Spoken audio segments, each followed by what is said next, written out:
تعلیمات حضور مفخر اسلام، فیضان حضور مفخر اسلام، فیضان حضور مفخر اسلام، حق و صداقت کی نشانی پیر سید عبدالقادر جیلانی، حق و صداقت کی نشانی پیر سید عبدالقادر جیلانی، غوث اعظم کی نشانی پیر سید عبدالقادر جیلانی. دعا ٹیبل ہے مولانا مقصد کرنا بس ٹھیک ہے اور بھی آئے بالکل مطلب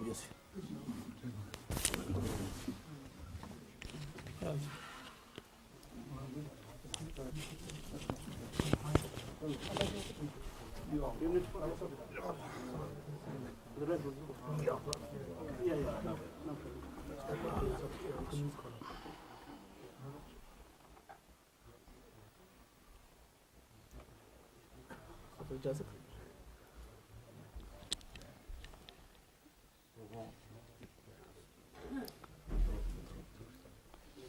ٹیشو کوئی دے دیں. جی میں آپ کو کیا کرنا پتا ہے یاد رہا بس آگے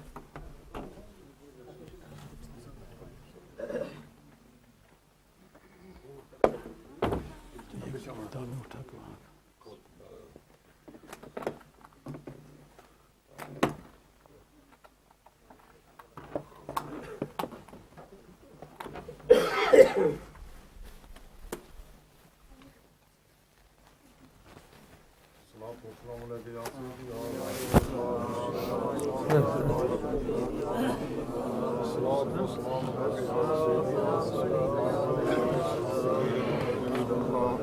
السلام علیکم یا سیدی یا رسول اللہ.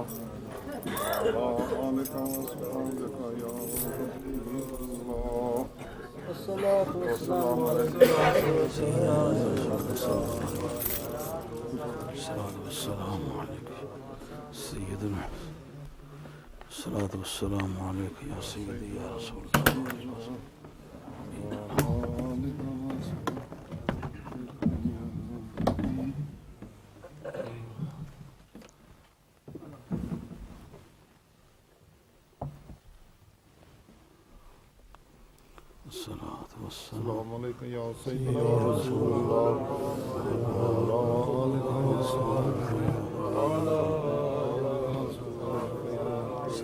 السلام علیکم یا سیدی یا رسول اللہ. تھوڑی دیر کے بعد خود بتا دوں گا کون سی کتاب سننا چاہنا ہے ایسا کی شرارتی آدمی تھے. السلام علیکم یا سیدی یا رسول اللہ. السلام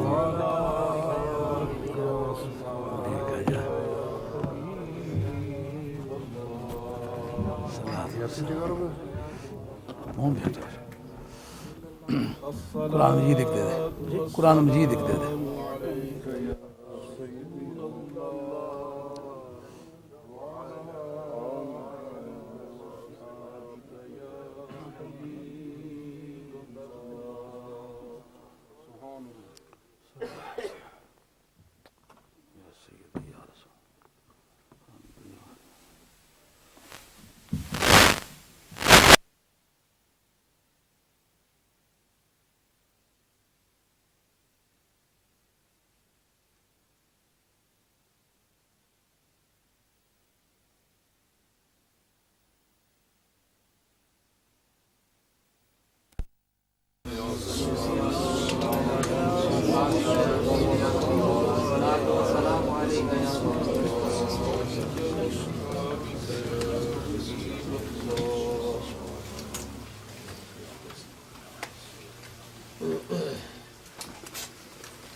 من الظلمات الظلمات إلى النور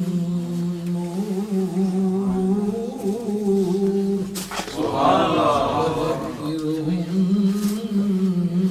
بأيام الله إن في ذلك لآيات لكل صبار شكور. وإذ قال موسى لقومه اذكروا نعمة الله عليكم إذ أنجاكم من آل فرعون يسومونكم سوء العذاب ويذبحون أبناءكم ويستحيون نساءكم ففي ذلكم بلاء من ربكم عظيم. إذ تأذن ربكم لئن شكرتم لأزيدنكم ولئن كفرتم إن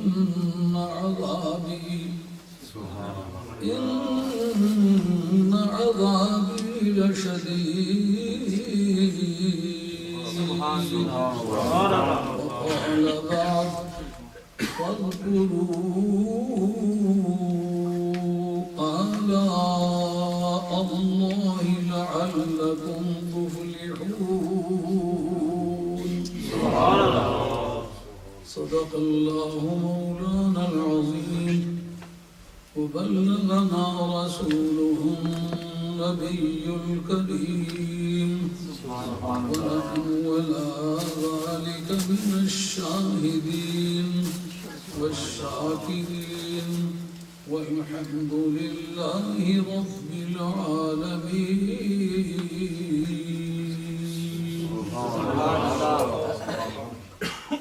ترجمہ کرنے سے پہلے آپ سے ایک استفسار کرنا چاہوں گا کہ آج کی محفل تو انہوں نے مائی صاحبہ کے ایصال ثواب کے لیے منعقد کی ہے اور ایصال ثواب پر بھی گفتگو کی جا سکتی ہے کہ ثواب پہنچتا ہے کہ نہیں پہنچتا.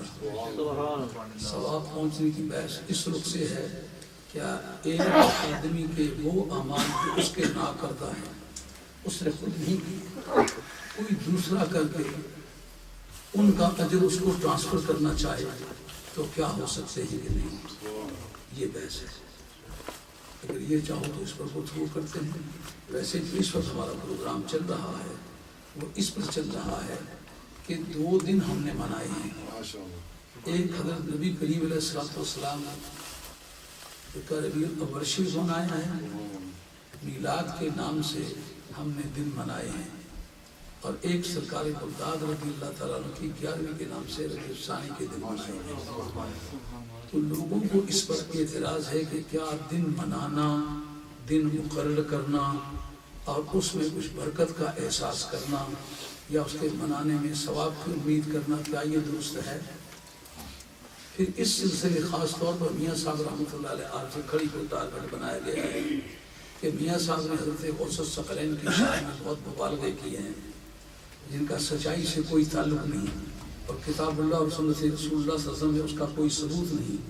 میاں صاحب کے تبعات جو احساسات ہیں وہ انہوں نے بیان کر کے سرکار بغداد کی شان بیان کی ہے.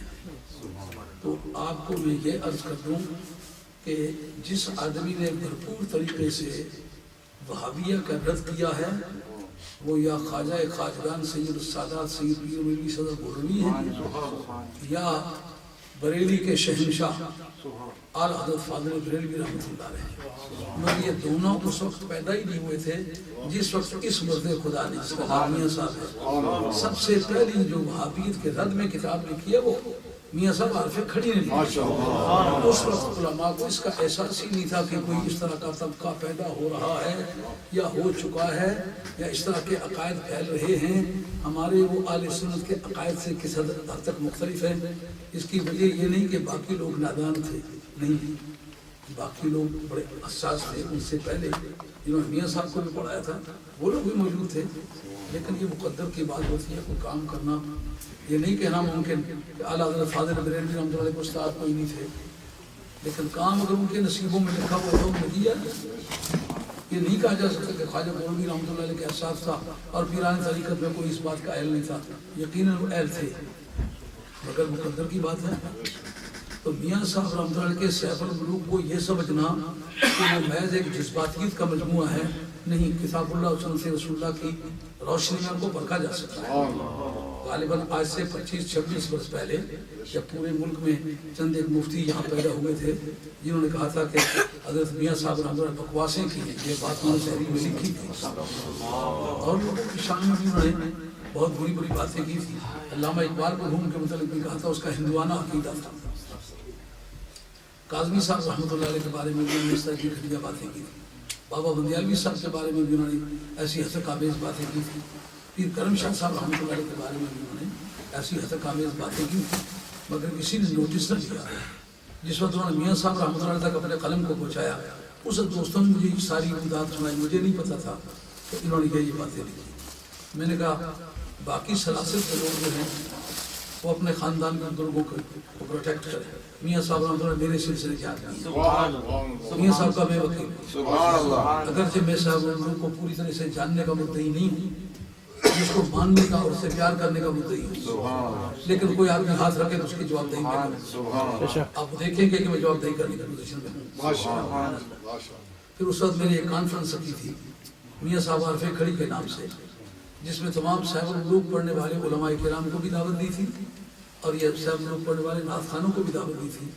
ان کو کہا تھا کہ آپ نے سیف الملوک پڑھنا ہے، لیکن جن جن شعروں کا ترجمہ یا تفسیر کتاب اللہ اور سنت رسول اللہ کی روشنی میں جسٹیفائی کرنا ہوگا وہ میں آپ کو بتاؤں گا، تو آپ اس ذمہ داری کا پاس کر کے تو تشریف لائیں۔ مجھے پہلے آپ سجیسٹ کر سکتے ہیں فلاں فلاں شعروں کو تقریر کریں گے، لیکن اس سے جو معیار مانگوں گا وہ پورا کرنا۔ علماء میں سے کوئی نہیں گیا تھا، صرف نعت خان پہ اس پر وہ شعر جو متنازفی تھے ان پر میں نے وضاحت کی تھی۔ تو آج میں سیف الملوک سے بھی پاس لایا ہوا۔ یہ سیف الملوک آپ سمجھتے ہیں یہ میاں بوٹے کی شاعری ہے، میاں بوٹے کی شاعری نہیں ہے۔ پنجاب یونیورسٹی میں ایم اے پنجابی میں لگی ہوئی ہے اور 50 نمبر ہیں اکیلی اس کتاب کے۔ اس زمانے میں LLB کر رہا تھا، اس زمانے میں یہ پنجابی کا ایم اے شروع ہوا، لیکن سیف الملوک پڑھانے والا پورے پنجاب میں نہ کوئی مولوی مل سکا، نہ کوئی پیر مل سکا، نہ کوئی شاعر مل سکا، ایسی کتاب ہے۔ کسی نے ان کو بتلایا کہ ایک آدمی LLB میں پڑھتا ہے، سن 71-72 کی بات ہے، اب اندازہ کرتا میں جوان ہی وہ ہوں گا، تو وہ تلاش کرتے کرتے میرے پیچھے آ نکلے۔ میں کالج میں ہوں، مجھے کہتے ہیں کہ سنا ہے کہ آپ سیف الملوک کے بڑے ماہر ہیں۔ میں نے کہا یہ کسی نے غلط رپورٹ کی ہے، ماہر نہیں ہوں میں، سیف الملوک کے ماننے والے ہوں۔ اس طرح ہمارے یونیورسٹی میں اسے پڑھانا ہے، پڑھانے والا آدمی کوئی نہیں مل رہا۔ کافی ساری منتخب مجھے آفر تھی۔ میں نے کہا میں اسٹوڈنٹ آدمی ہوں، میں پیسے لے کے کام نہیں کرتا، البتہ جب تک آپ کا اچھا آدمی نہیں ملتا میں آپ کو پڑھا دیتا۔ تو پھر میں گیا تو پہلا شعر جو ان کا متنازع فی تھا وہ یہ تھا، پار عشق تھا کسی نے چھکیا کر کر عذر بہانے، آنکھ بلا بلا سحر انسان دادا۔ اس کو جسٹیفائی کرنا تھا کتاب اللہ کی روشنی میں۔ تو پھر میں نے اس کو 1.5-2 گھنٹے کا لیکچر دیا اس پر، اس شعر پر۔ تو پھر یہ بات مشہور ہو گئی کہ میاں صاحب رحمۃ اللہ علیہ کی کتاب ایسی معمول کتاب نہیں ہے، اس کے پیچھے معلومات کا ذخیرہ ہے۔ تو اس لیے یہ فلسفہ تصوف کی کتاب ہے، اس کو جاہل آدمی کی کتاب نہیں سمجھنا۔ اور یہ عام شعراء جو کچھ نظر جاتا ہے بولتے جاتے ہیں، یہ آدمی شاعر نہیں ہے، یہ آدمی عارف ہے۔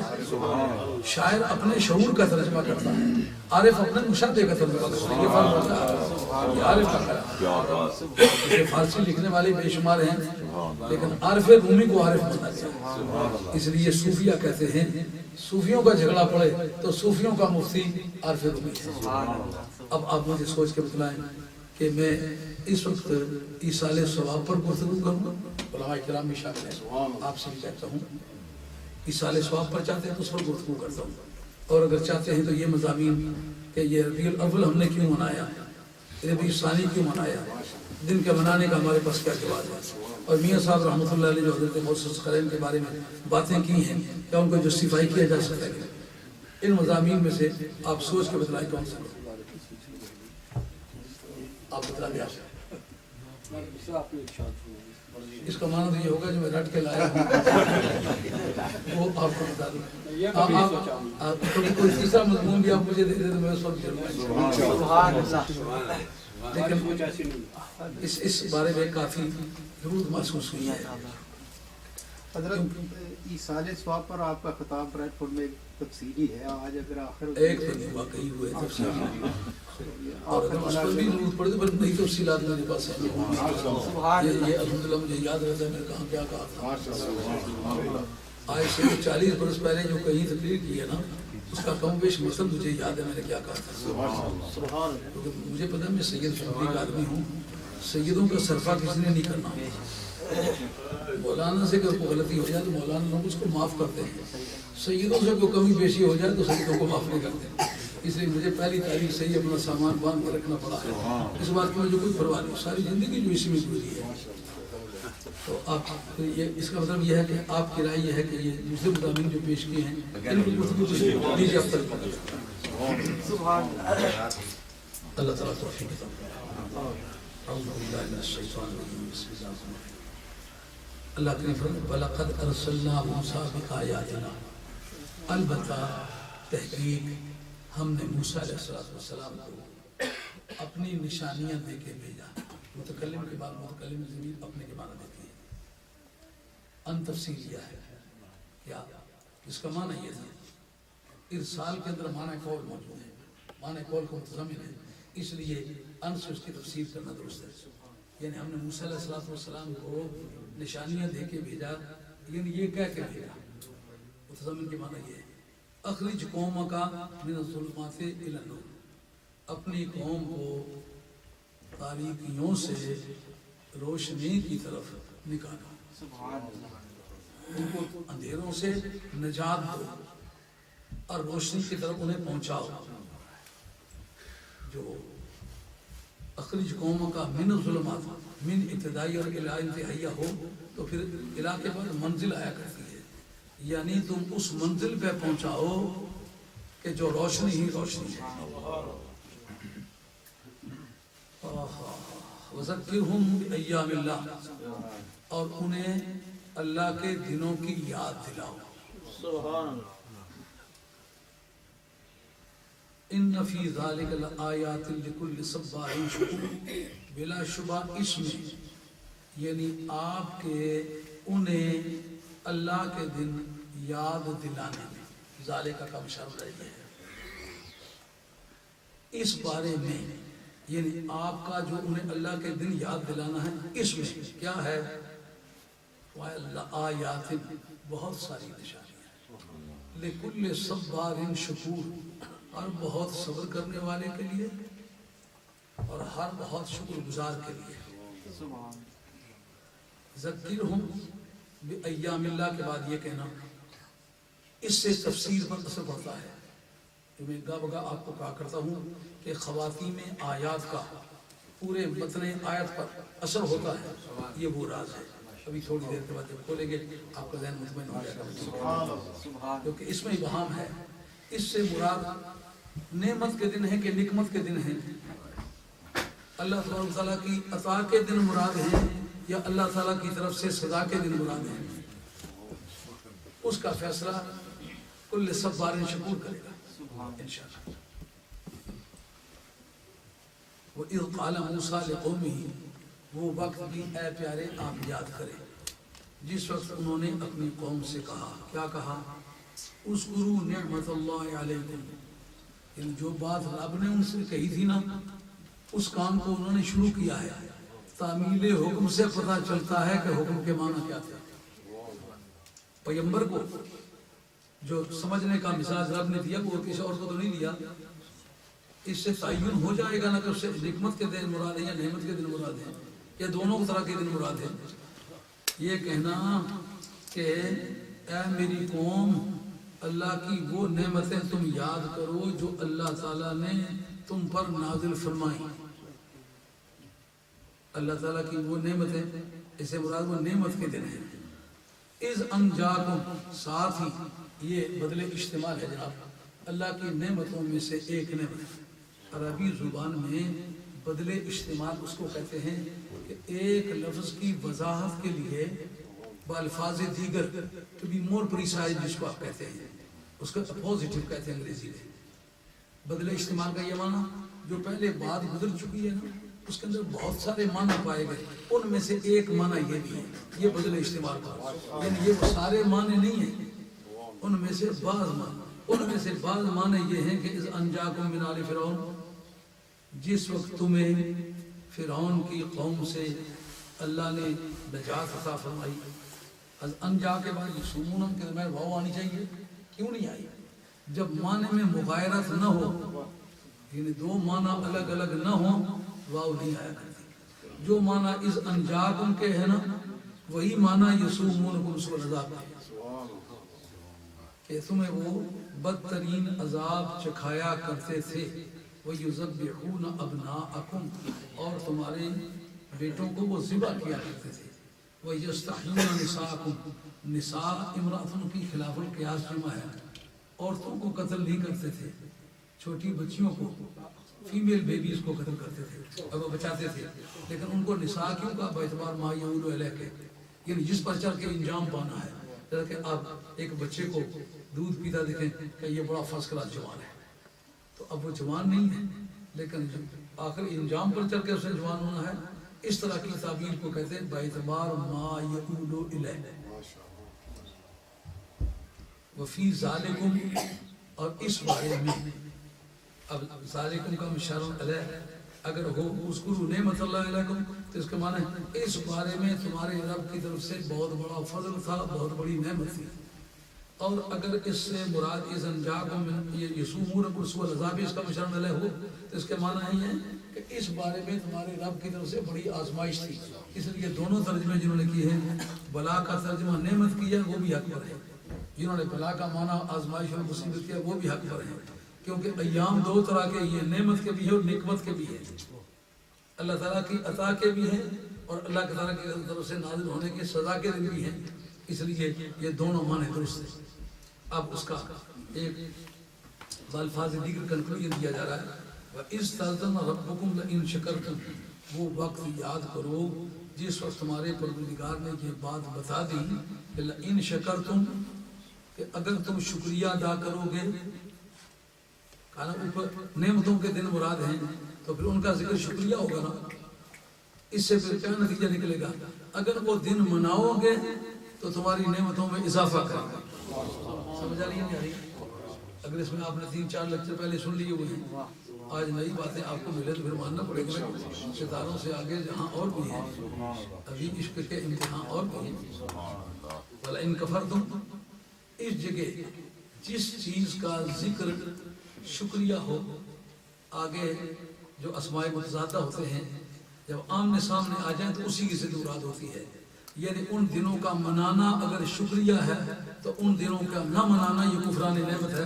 تو پھر یاد رکھو میرا عذاب بہت بڑا عذاب ہے. یہ اس کا ترجمہ. اور ایک آیت کا آخری حصہ میں نے پڑھا ہے سورہ اعراف سے. سورہ اعراف کی آیت نمبر 69 ہے، جس کے اندر فَاذْكُرُوا آلَاءَ اللَّهِ لَعَلَّكُمْ تُفْلِحُونَ، تم اللہ تعالیٰ کی نعمتوں کو یاد کرو تاکہ تم کامیاب ہو جاؤ. جب ہم سے کوئی ذکر کرتا ہے جناب میرا مقدمہ ہے، ہم کہتے ہیں میرا شریف بناؤ، گیارہویں شریف بناؤ.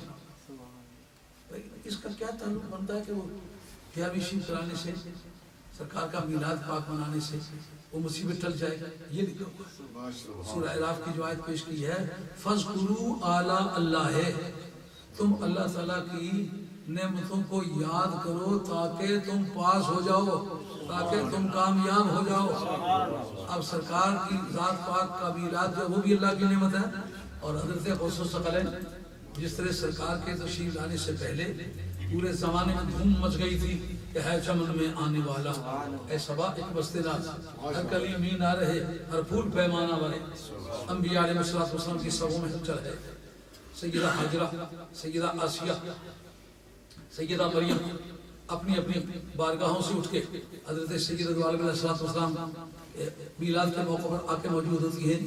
مراد کیا ہے کہ اے سیدہ حاجرہ یاد کر وہ وقت کبھی تو بھی تھی، تیرا فرزند بھی تھا، کعبہ بن چکا تھا، اس حضرت ابراہیم علیہ السلام نے یہ پلیٹ فارم پوری طرح تیار کر کے کہا تھا ربنا وابعث فیہم رسولا، اے اللہ کریم بڑی شان والا رسول میں بھیج۔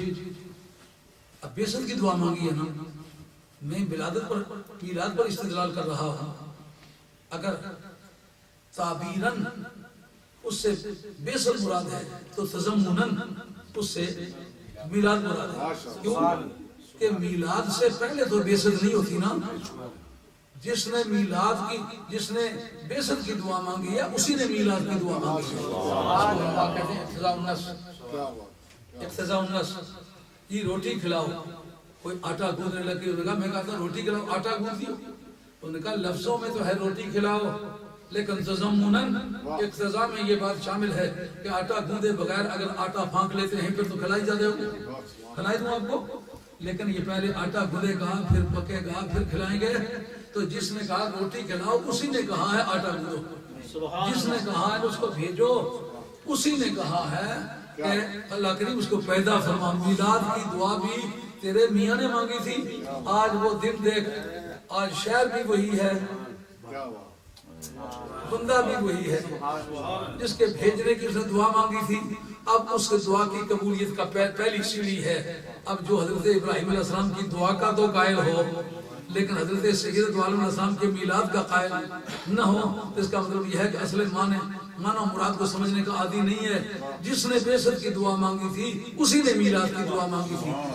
اور آخر میں چل کے جو کنکلوژن دیا تھا، خواتین میں آیات کا پورے متن پر اثر ہوتا ہے۔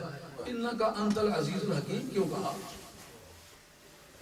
علامہ بدر الدین زرکشی آپ کی کتاب البرہان فی القرآن باقاعدہ اس لفظ خواتین میں آیات کے چیپٹر میں اس لفظ کو لکھا ہے کہ تو بھیج دے، تو بھیجنے میں کون سا خطرناک کام ہے؟ کہا کہ تو غالب بھی ہے اور حکمت والا بھی ہے۔ یہ غلبے کا لفظ تو قوت کے استعمال کے موقع پر استعمال تھا۔ کیوں مولانا یہ صاحب آپ بڑے فاضل دانشور عالم دین ہیں اور دانشوروں کی اولاد میں سے ایک بات پر مجھے غور کرے، مجھے بتلائیں اگر تو کوئی وزن اٹھانا ہے تو بڑا پہلوان آدمی ہے، اگر حلوہ کھانے لگے تو بڑا پہلوان آدمی ہے، بات جچے گی؟ حلوہ کھانے کے لیے پہلوانی کی ضرورت نہیں ہوتی۔ طاقت کا موقع ہو لفظ وہ بولتے ہیں جو طاقت کے معنی دے۔ جب دعا مانگی آخر میں کہا انکا انت العزیز الحکیم، مولا کریم تو غالب بھی ہے اور حکمت والا بھی ہے۔ اس سے کیا مطلب نکلتا ہے؟ یعنی میلاد مصطفیٰ ایک ایسا زور والا کام ہوگا جس کے انقلاب کے لیے زمین و آسمانوں کی بلندیوں اور پستیوں کی نئی آئینہ بندیاں ہوں گی، جنت کے دروازے کھولے جائیں گے، دوزخ کے دروازے بند کیے جائیں گے، عذاب موقوف کیا جائے گا، یکایک کائنات میں بہار لانی پڑے گی، آسمانی قدسیوں کو لائن اپ کرنا ہوگا، آسمانی فرشتے طواف کے لیے آئیں گے، اندر باہر روشنی کا بندوبست کرنا ہوگا، ہوئے زمین کے بتوں کو گرانا ہوگا، آتش کدہ ایران کو ٹھنڈا کرنا ہوگا، صحرائے صحابہ کو خشک کرنا ہوگا اور شہنشاہ ایران کے محلات میں زلزلہ لانا ہوگا۔ یہ قوت کے کام ہے، اس لیے کہتا ہوں بھیج مولانا عباس صاحب۔ نعرہ تکبیر، نعرہ رسالت، نعرہ رسالت، نعرہ حیدری، حیدری، حیدری، حق و طاقت کی نشانی، پیر سید عبد القادر جیلانی۔ جس وقت ایک کمشنر آرڈر لکھتا ہے تو کہتا ہے کہ اگر تم حاضر نہ ہوئے تو اندر کر دیا جائے گا، آخر میں لکھتا ہے بحکم کمشنر صاحب۔ اس کا مطلب یہ ہے اتھارٹی اس وقت ظاہر کرتے ہیں جب اتھارٹی کے استعمال کا وقت نظر آ رہا ہو۔ کہ اندر کرنا کس کا کام ہے؟ کہ با اختیار کا کام ہے۔ اس لیے خواہ وہ چودھری فاضل صاحب ہیں، چودھری فاضل نہیں لکھا جائے، کمشنر صاحب لکھا جائے، رینک لکھا جائے۔ سمجھے کی بات؟ کچھ نام ہے، قلندر خان نام ہے لیکن کمانڈر ہے، کہتے ہیں حکم کمانڈر، کیونکہ اختیارات کے اظہار کا موقع ہے۔ رینک وہ بتانا ہے جس کے اندر اختیارات کا راز پنہاں ہے۔ اب یہ کہ ربنا وابعث فیہم رسولا منہم یتلو علیہم آیاتک ویعلمہم الکتاب والحکمہ، وَيُزَكِّيهِمْ إِنَّكَ أَنْتَ الْعَزِيزُ الْحَكِيمُ. آخر میں چل کے کہنا کہ تو غالب بھی اور حکمت والا بھی ہے، یعنی تو طاقت بھی رکھتا ہے اور طاقت استعمال کرنے کے اصول بھی جانتا ہے، تجھے پتا ہے یہ سارا کام مجھے کس طرح کرنا ہے. آدم علیہ السلام سے لے کر کے حضرت عیسیٰ علیہ السلام انبیاء علیہ السلام کی سبوں کو ترتیب دینا، اور مشرق و مغرب میں شروع و جنوب و شمال میں، جبکہ ہر علاقے کا ٹیمپریچر الگ ہے. اس ملک میں بہار اور موسم میں آتی ہے، اس ملک میں بہار اپنے پورے چوبروں پر آئے گی، اس جولائی کے آخری ایام، اگست کے ابتدائی ایام ہوئے. پاکستان میں بہار آئے گی مارچ اور اپریل کے دور میں آئے گی. ماریشس میں چلے جائیں وہاں بہار دسمبر کے مہینے میں آئے گی، کیونکہ جب ٹمپریچر کا دباؤ مختلف ہوگا تو بہاریں مختلف وقت میں آئیں گی. اب پوری دنیا کا ٹمپریچر ایک جیسا کر دینا اور ایک دن بہار دکھا دینا قوت کا کام ہے. اس لیے مولا کریم تو طاقت والا.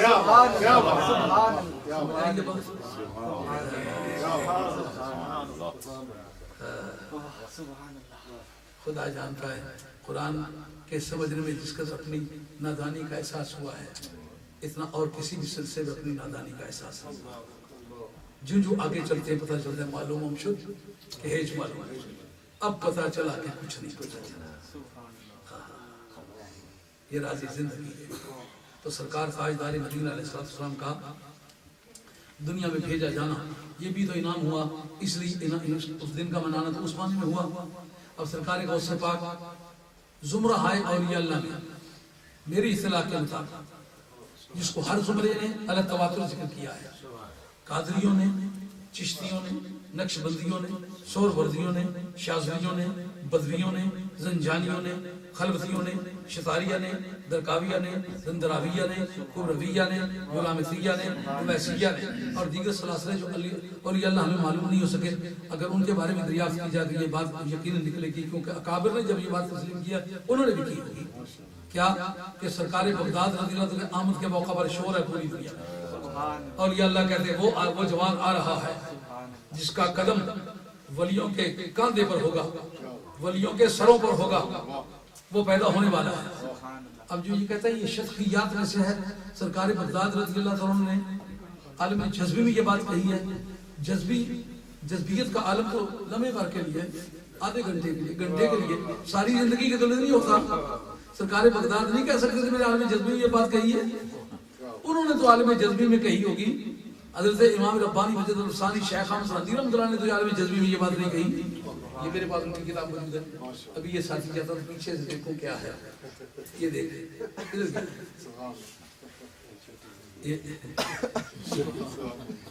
یہ کتاب مکتوبات حضرت امام ربانی مجد الثانی شیخ احمد رضی آپ کے مکتوبات کا جلد نمبر 3 صفحہ نمبر 1626 اور لیٹر نمبر 123. اس کے اندر آپ یہ فرماتے ہیں کہ اللہ کے وصل کے 2 طریقے ہیں. ایک میں توسل، درمیان واسطہ ہوتا ہے، اور ایک ہوتا ہے بلا توسل جس کے اندر واسطہ کوئی نہیں ہوتا. بلا توسل جو سلسلہ وہ صرف نبیوں کا ہے. ولیوں کا سلسلہ توسل سے ہوتا ہے، اور توسل میں حضرت مولا مرتضی شیر خدا اس راستے میں سب سے آخری. سبحان اللہ. واسطے سے ملے تو علی نکتا ہے. سبحان اللہ. اگر علی کے واسطے کے بغیر ولایت ملی ہے تو صحابہ کرام کو ملی ہے. اس کے سوا کائنات میں کوئی ایسا بندہ نہیں کہ جس کو ولایت ملی ہو اور جناب علی مرتضیٰ کے واسطے کے بغیر ملی ہو. بلکہ میرے پاس یہ کتاب ہے حضرت قاضی حسام پانی پتی کی. آپ کی یہ تفسیر مظہری ہے، تفسیر مردری کا صفحہ نمبر 246 ہے. اور یہ آیت ہے کنتم خیر امۃ اخرجت للناس. اس کے تحت وہ ارشاد فرماتے ہیں کہ حضرت حیدر کرار شیر خدا رضی اللہ عنہ کی ذات پاک جو ہے وہ ایسی ذات پاک ہے کہ جن کے واسطے کے بغیر کسی شخص کو کوئی ولایت نہیں. یہ اس کی عبارت ہے کنتم خیر امۃ. اگر اس کی نہ مل سکے آیت کو تلاش کر لیں. کنتم خیر امۃ اخرجت للناس. کہتے ہیں رجال هذه الامۃ للناس میں الف لام استغراقی ہے. اس میں جنس کے اول میں الف لام تعریف کا آئے تو ناویوں کے نزدیک وہ استغراقی ہوتا ہے جب تک کہ کوئی ماقبل مذکور ہو کر کے الف لام عیدی نہ بنے. اگر الف لام عیدی نہیں ہے تو استغراقی ہے. یعنی تمام افراد اس سے مراد ہیں، انسانیت کے تمام افراد مراد ہیں. اخرجت للناس ان کو نکالا گیا ہے. لام کس طرح کا؟ انتفاع کا ہے. اس آیت کا صدق اس پر موقوف ہے کہ سب لوگوں کو اس امت سے فائدہ پہنچا ہو تو پھر یہ سینٹنس صحیح بنتا ہے۔ واللہ خیال میں آ رہی ہے بات؟ اس کا مجھے کوئی پریشانی نہیں ہوگی، اگر بعد میں کوئی مجھ سے گفتگو کرنا چاہے تو میں جی چراتا پھروں نہیں، میں عمر گزری ہے ایسی دشتی سیاہی میں، زندگی کام یہی کیا ہے اور کوئی کام کیا نہیں، حالانکہ میں کام کرنے کو لاکھوں کام کر سکنے کی صلاحیت رکھتا ہوں، مگر اللہ نے توفیق ہی نہیں دی کوئی دوسرا کام، ساری زندگی اس پر گزاری ہے۔ اس لیے اس بات کی کوئی پریشانی نہیں ہوتی کون سے مولانا ہوں گے، کہاں کے رہنے والے ہوں گے، داڑھی کتنی بڑی ہوگی، بولتے کون سی بولی ہوں گے، عربی میں کیسی دسترس ہوگی، درس نامیہ کتنی مرتبہ پڑھایا ہوگا، نہیں کیا بات، کوئی بھی آدمی بات کرنا چاہے خود چیلنج میں نہیں کرتا، چیلنج کرے تو قبول کرنے میں دیر نہیں کرتا۔ اب الف لام ہو استغراقی اور لام ہو انتفاع کا تو کیا معنی بنا؟ یعنی انسانیت کا کوئی فرد اگر سے خارج ہوں گے تو قرآن خارجیہ سے انبیاء خارج ہوں گے، لیکن یہ کہ ناس کی جو صورت ہے قرآن خارجیہ استعمال ہوتے ہیں، جیسا کہ لفظ استعمال کرتے ہیں یا ایھا الذین آمنوا، حضرت عبداللہ بن عباس رضی اللہ عنہ کہتے ہیں آمنوا کہا جائے تو آل مدینہ مراد، یا ایھا الناس کہا جائے تو اسے ناس میں تو مدینے والے بھی ہیں نا، لیکن عرف و عادت میں بیگانوں کے لیے استعمال ہوتا ہے، اس سے مکے والے منع کرتے ہیں۔ آپ کی کوئی چھوٹا سا بچہ ہے، آپ اس کو یقین یہ تمہارا ماموں ہے، وہ کہتا ہے یہ ماموں نہیں یہ لوگ ہیں، کہتا ہے کہ نہیں، اس کا مطلب وہ قرابت داری کا انکار کرتا ہے، کہتا ہے یہ اپنا نہیں یہ بیگانہ ہے۔ کا کل انسانیت کے جتنے زمرے ہیں نا ان میں قرائن خارجیہ سے جو ان سے نکالا جائے وہ نکالا جائے گا، باقی سب کو فائدہ پہنچے تو معنی بنے گے کہ تم سب سے اچھی امت ہو، تمہیں لوگوں کے نفع کے لیے نکالا گیا ہے۔ اس معنی کی تصدیق کے لیے قاضی صاحب اللہ صاحب پانی پتی رحمۃ اللہ تفسیر مدری جلد دوئم صفحہ 120 اور یہ آیت کنتم خیر امت اخرجت للناس، اس کے تحت لکھتے ہیں رجال هذه الامه اکثر ابلاغ و ارشادا اکثر جذبا الی اللہ سبحانہ وتعالی من الامم السابقہ، کہتے ہیں کہ اس امت کے جو رجال ہیں ان کو اللہ کی طرف کھینچنے میں زیادہ دخل ہے، یہ اکثریت سے کھینچا ہے، یعنی سابقہ امتوں میں جتنے اولیاء اللہ گزرے ہیں اتنے مریدین گزرے ہیں کسی کے، علماء کرام بیٹھے ہوئے ہوں، مولانا آپ لوگ فاضل لوگ ہیں، سابقہ امتوں کی جو ہسٹری آپ نے قرآن کے ذریعے سے حدیث کے ذریعے سے پڑھی ہے، پتہ چلا کہ کئی لاکھ آدمیوں کا ایک پیر ہوتا نا، نہیں ہوتا نا، اس سے وہ دعویٰ کرتے ہیں کہ اس امت کے جو رجال ہیں لوگوں کو رب کی طرف کھینچنے میں ان کو ید طولہ حاصل ہے۔ سبحان اللہ۔ کہتے ہیں کھانا قطب کمالات الولایت علی علیہ السلام، سبحان اللہ، آیت علیہ السلام سے بھدکتا ہے، بخاری اگر علیہ السلام لکھے تو پھر، مسلم لکھے تو پھر، امام راضی لکھے تو پھر، شوکانی جو وہابی ہے وہ لکھے تو پھر، بڑے بڑے چوٹی کے جو منکرین ہیں ائمہ اہل بیت کا نام لکھے تو علیہ السلام لکھے تو پھر، وہ کہتے ہیں حضرت حیدر کرار ولایت کے کمالات کے مرکز حضرت علی مرتضی ہے، لم یبلغ احد من الامم السابقۃ علی درجۃ الاولیاء الا بتوسط روح علی علیہ السلام۔ سبحان اللہ۔ سابقہ امتوں میں کوئی ولی ولایت کے درجے کو نہیں پہنچا جس نے حضرت علی مرتضی سے استفادہ نہیں کیا۔ وکان علی ذلک المنصب من اولادہ المجاد الائمۃ الکبار الی الحسن العسکری، وہ بے کموں کا استعارتے پڑھتا جاتا ہوں تو اس سے یہ وہم نہ کیا جائے کہ مجھے ان کے اعرابی اعتبار کا کوئی پتہ نہیں، میں جو ناویوں کے امام تھے ان کے شاگرد، کوئی پریشانی نہیں ہے کہ اعراب پڑھوں گا تو پتہ نہیں کیا غلطی کر ڈالوں گا، اگر ایک اعراب کی 20 تعویلات نہیں کرنی پڑے تو الحمدللہ دعوے کے قواعد مجھے اچھی طرح یاد ہے، میں 20 تعویلات پر گفتگو کر سکنے کی پوزیشن میں ہوں۔ کہتے ہیں پھر اس مرتبہ اولیاء پر فائز رہے جناب حیدر کرار کے اولاد کے لوگ ائمہ اہل بیت، یہ جو اصطلاح ہے یہ جو شیعوں کے امام ہیں یہ خارجیوں کی بولی ہے، اہل ایمان کی بولی نہیں ہے، یہ بات آپ نے یاد رکھنی ہے۔ قاضی صلی اللہ پانی پتی کون ہے؟ قاضی صلی اللہ پانی پتی شاہ ولی اللہ صاحب محدث دہلوی کا شاگرد ہے، مرزا مظہر جان جانا کا مرید ہے، مرزا مظہر جان جانا چند واسطوں سے خواجہ فضل اللہ کا مرید ہے، خواجہ فضل اللہ صاحب رحمۃ اللہ علیہ حضرت معصوم بادشاہ کے چند واسطوں سے مرید ہے، وہ حضرت امام ربانی مجد رفسانی شیخ خام سعدی رحمۃ اللہ علیہ کے مرید ہے۔ اب اس اعتبار سے اور لطف دیکھیے سب سے پہلے جو جنگ لڑی ہے وہابیت کے ساتھ وہ خاندانی نقشبندیہ کے لوگوں نے لڑی ہے، کلمی کام تو بعد میں ہوا ہے، اور وہ 1857 کی جنگ آزادی میں جو آدمی لڑا ہے پہلی مرتبہ اس کا نام ہے احمد سعید مدنی. وہ خانقاہ مدنیہ کا سجادہ نشین تھا. وہ وہاں سے مہاجر ہو کر کے مکہ مدینہ طیبہ میں جو رباط مظہر ہے اس پہ اگر آپ جائیں اس میں ایک چھوٹا سا رسالہ ہے جس کا نام ہے الحق المبین فی رد الوہابیین. اس پر میرے ہاتھ کی چند لکیریں لگی.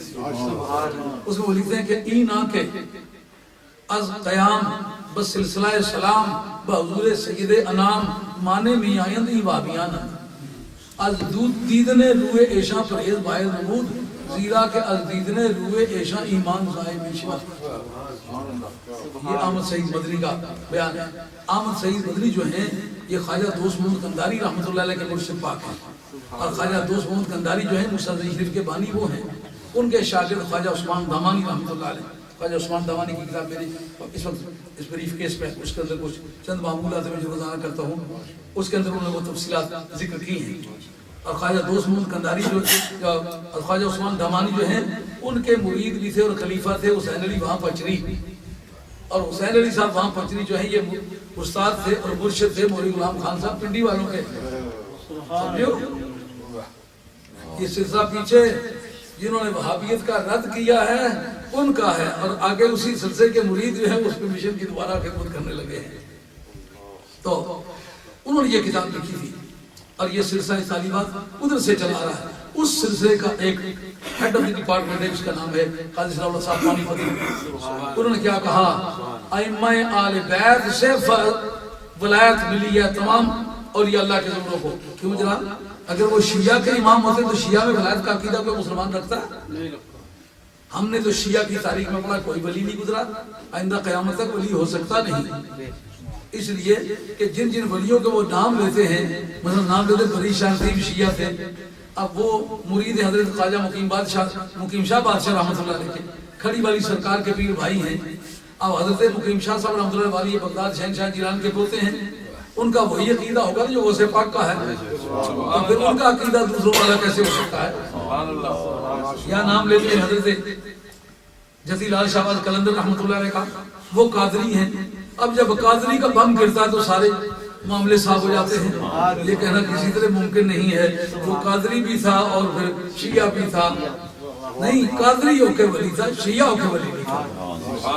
اگر یہ ائمہ آل بیت شیعہ کے امام ہوتے تو پھر سنیوں کو ولایت کس طرح ملتی؟ معلوم ہوا کہ انہوں کے عقائد کو لوگوں نے غلط طریقے سے بعد میں بیان کیا ہے. فی الواقعہ وہ اہل سنت والجماعت ہیں.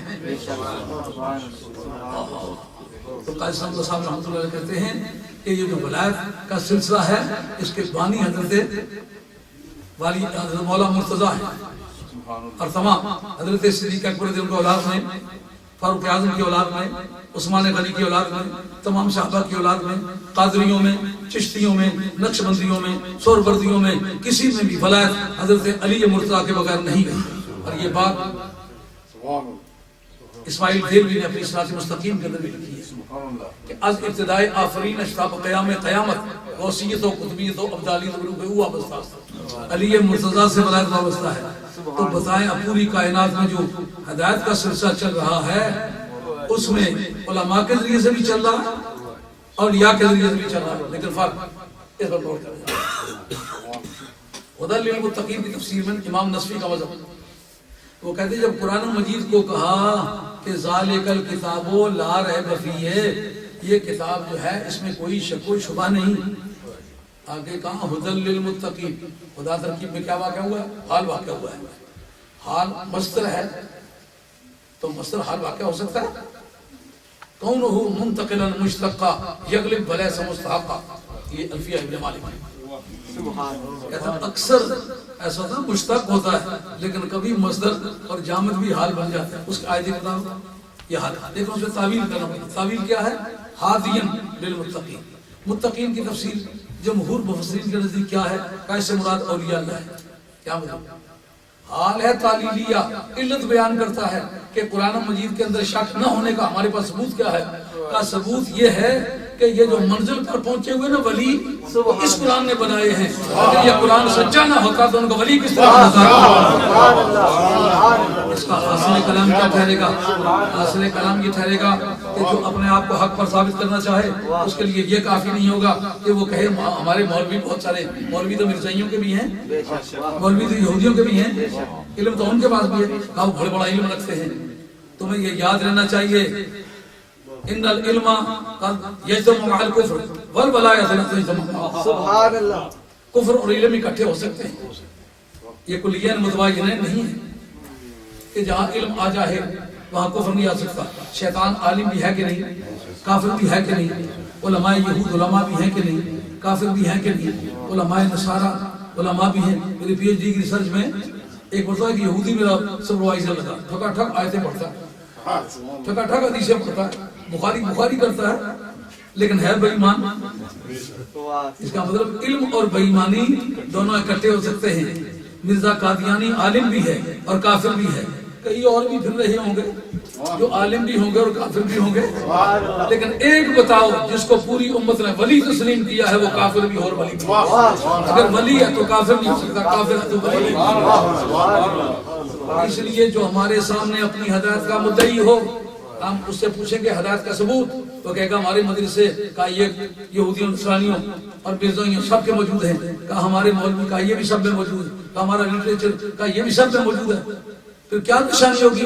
اگر تم اپنی صفوں میں ہدایت کا راز واضح کرنا چاہتے ہو تو تمہیں داتا گنجبخش شریعت بھیری اپنی صفوں میں پیش کرنا ہوگا, تمہیں والی بغداد اپنی صفوں میں پیش کرنا ہوگا, تمہیں حضرت سید بہاؤالدین لکشمن شہنشاہ بخارا پیش کرنا پڑے گا, تمہیں اپنی صفوں میں امام ربانی مسجد افسانی شیخ احمد سندھی پیش کرنا پڑے گا, شیخ شہابالدین سہروردی پیش کرنا پڑے گا, بہاؤل حق صدیہ ملتانی پیش کرنا پڑے گا, سید موسیٰ پاک شہید اپنی صفوں میں پیش کرنا ہوگا.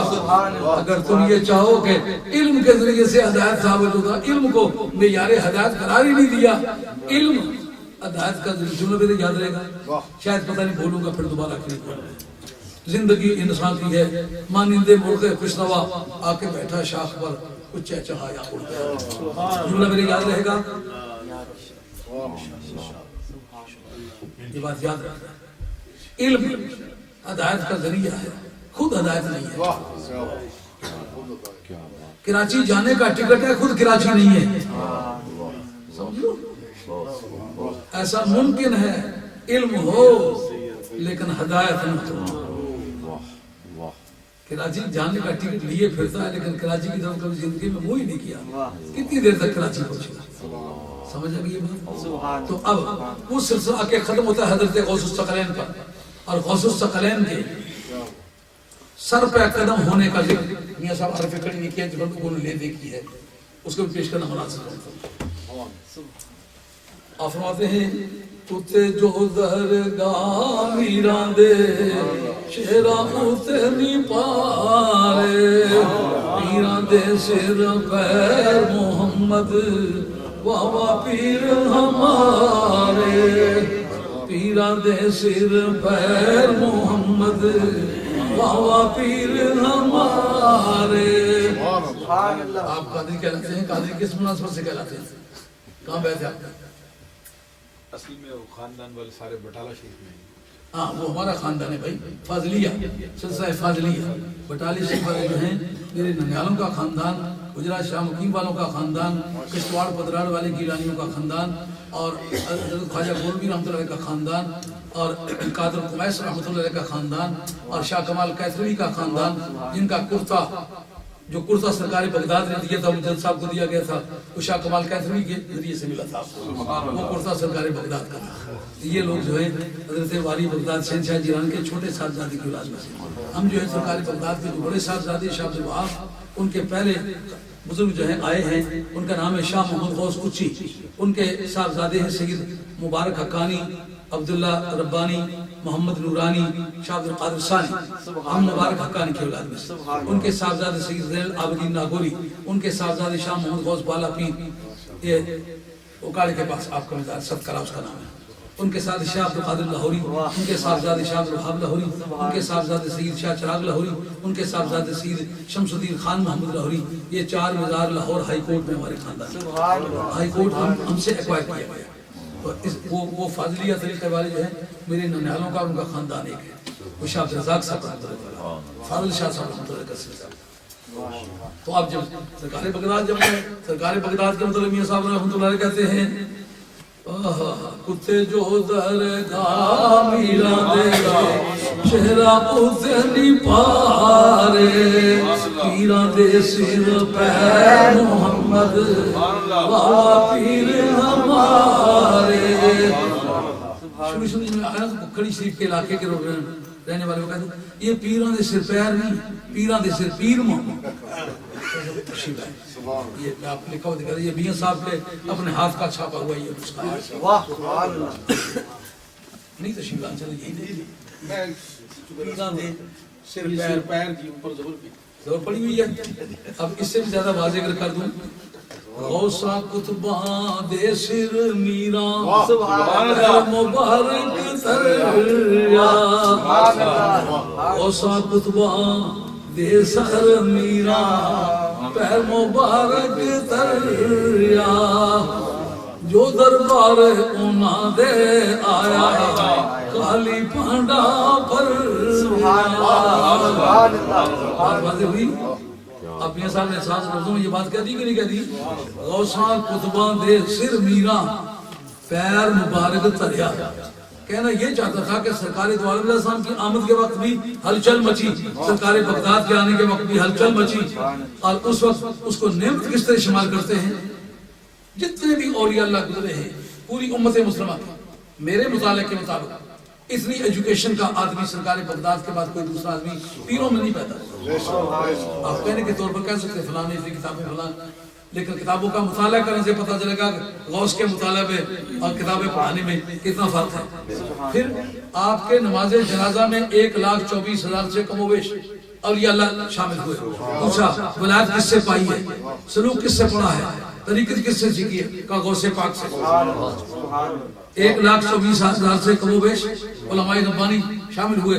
پوچھا علم کس سے پڑھا ہے؟ کہا حرف اول سے لے کر حرف آخر تک حضرت غوث ثقلین سے پڑھا۔